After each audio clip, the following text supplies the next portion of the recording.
یہ کفار کا یہ عقیدہ تھا کہ ہم کفار مکہ شیطان مکہ کا کہ ہم جب مر جائیں گے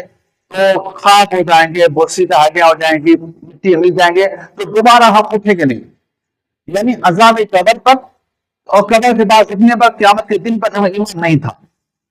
اس میں تعجب کرتے تھے۔ اس میں یہ ہے اللہ نے فرمایا تعجب کرتے تھے، اس بات میں تعجب بھی ہے کہ وہ عقل نہیں ہے، جس اللہ نے تمہیں پہلے مرتبہ بنایا وہی اللہ تمہیں دوبارہ مرتبہ اٹھائے گا وہاں سے۔ اور اس میں واقعہ آتا ہے، ابو جہل کا نام بھی آتا ہے اور عقبہ بن معیط کا نام بھی آتا ہے، عائل بن وائس کا نام بھی آتا ہے، آس بن وائل کا نام بھی آتا ہے، کوئی تھا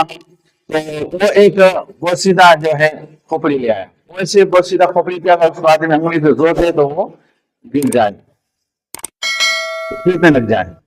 تو وہ لے آیا۔ آپ علیہ السلام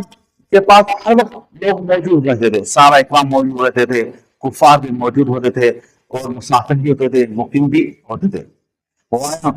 کہا اے محمد یہ کہتے ہو کہ ہم زندہ ہوں گے، پھر ہمیں عذاب بھی ہوگا، قیامت دن حساب بھی ہوگا، یہ دوست نے یہ دیکھو اس کو، یہ انگلی لگا، یہ دیکھو یہ تو گر گیا، یہ اٹھی ہو گیا، اب یہ کیسے اٹھے گا؟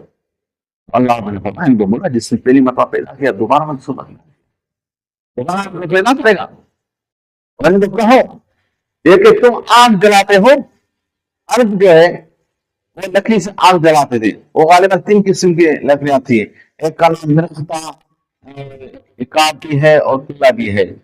تو ان میں جب گیلی ہوتی تھی تو ان کو لگنے سے آگ لگ جاتی اور خشک ہو تو نہیں۔ اللہ نے فرمایا یاسین میں دیکھو کہ لکڑی سے تم آگ پیدا کرتے، آگ سے کون پیدا کرتا ہے؟ اللہ تعالیٰ۔ پہلی آگ پیدا کرنے والی ذات اللہ تعالیٰ کی، تو تمہیں پیدا کرنے والی ذات بھی اللہ تعالیٰ کی۔